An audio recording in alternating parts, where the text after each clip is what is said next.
নমস্কাৰ, মই গিৰিমল্লিকা।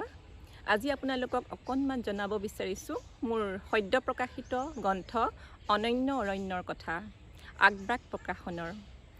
সাম্প্ৰতিক সময়ত জনগণৰ মাজত পৰিৱেশ সংৰক্ষণ সম্পৰ্কে বা জলবায়ু পৰিৱৰ্তন সম্পৰ্কে কিছু সচেতনতা বৃদ্ধি পালেও এতিয়াও যেন আমাৰ চেতনাক আলোড়িত কৰিব পৰা যুগদ্ৰষ্টা স্বপ্নদ্ৰষ্টাসকল সাৰ পাবলৈ বাকী। সেই উপলব্ধিৰ প্ৰেক্ষাপটতেই সৃষ্টি অনন্য অৰণ্য গ্ৰন্থখনি। এই গ্ৰন্থখন মুকলি কৰিবৰ বাবে আজন্ম বাণীৰ স্ৰষ্টা শ্ৰদ্ধাৰ ডক্টৰ নগেন শইকীয়া ছাৰক অনন্য অৰণ্যৰ প্ৰথম প্ৰতিলিপি প্ৰদান কৰিলোঁ।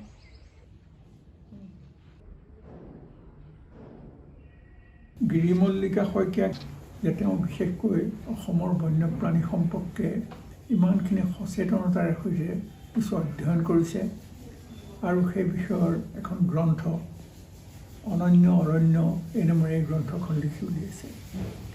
অসম দৰাচলতে প্ৰকৃতিৰ এক ক্ৰীড়াভূমিৰ দৰে সভ্যতাৰ অগ্ৰগতি ঘটিবই, কিন্তু তৎসত্ত্বেও আমি খুব সতৰ্ক হোৱা উচিত, সচেতন হোৱা উচিত, যাতে আমাৰ যিখিনি বন্য সম্পদ আছে এই সম্পদবোৰ হেৰাই নোযোৱাকৈ আমি ৰক্ষা কৰিব পাৰোঁ।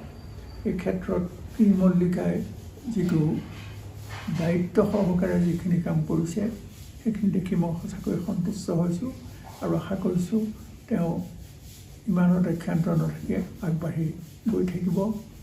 অসমৰ সেউজ অৰণ্যানী ৰক্ষাৰ দিশত সচেতনতা বৃদ্ধিৰ বাবে ইয়াত এখন অৰণ্য আছিল গ্ৰন্থৰে বলিষ্ঠ অৱদান আগবঢ়োৱা সাহিত্য অকাডেমী বঁটা প্ৰাপক শ্ৰদ্ধাৰ অনুৰাধা শৰ্মা পূজাৰী বাইদেউ অনন্য অৰণ্যৰ প্ৰতি দিয়া বহুমূলীয়া মতামতে আমাক অনুগৃহীত কৰিছে।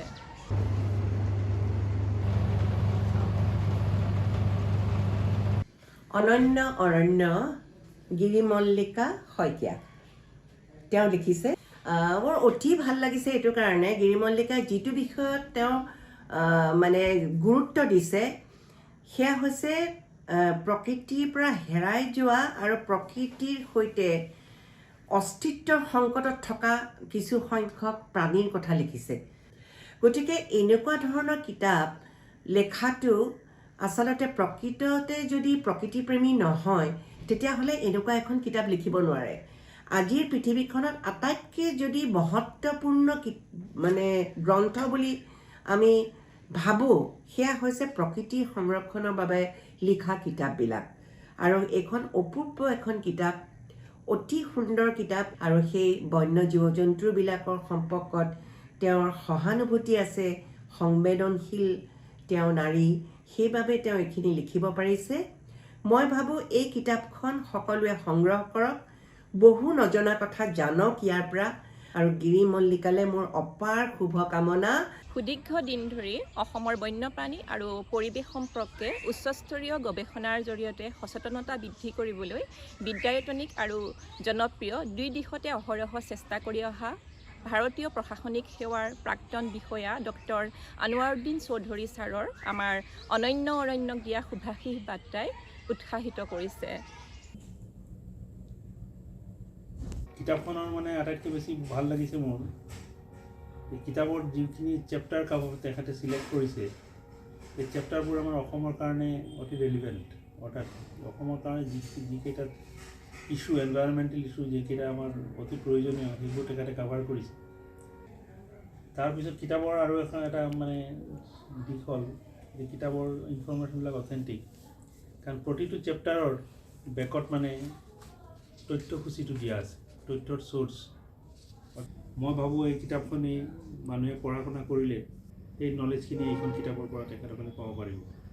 এইখন কিতাপত মই দেখিছোঁ আমাৰ লোকসাহিত্য বা আমাৰ যিটো কথিত এটা ইতিহাসৰ নিচিনা থাকে সেই দুটাৰ সংমিশ্ৰণত কিতাপখন মানে এটা ৰিডেবল কিতাপ হৈছে।